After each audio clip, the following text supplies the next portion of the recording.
I think you should update your poison. You should get an updated version of the talking points against Israel. All of the things you said they're quite low level. They're not very impressive. I've heard it a million times, and it's quite childish. It's interesting for me to hear that from an Egyptian. Last time I checked, Egypt is the second largest beneficiary of American money. And if you reportedly really care about your tax money, then have you asked yourself why the US is providing so much money to Egypt and what the US gets in return?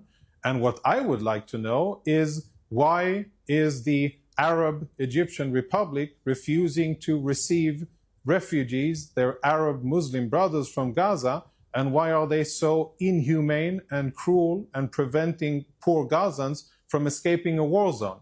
Last time I checked, the only war where civilians have been prevented from leaving, escaping, fleeing a battlefield is this war. I cannot remember, and maybe you as a comedian can think of another war where civilians were prevented from a neighboring non-hostile state to flee the war.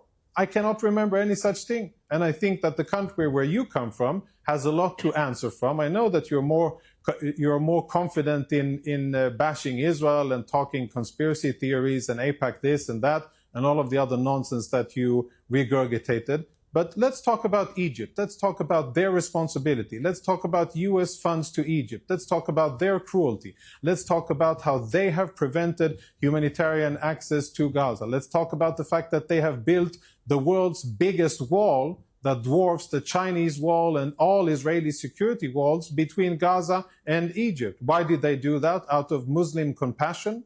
Out of care for humanitarian rights of their Arab brothers? No, because they want the poor Gazans in, and because they know that programs like this one and other programs will support Hamas propaganda and will blame Israel for what's happening.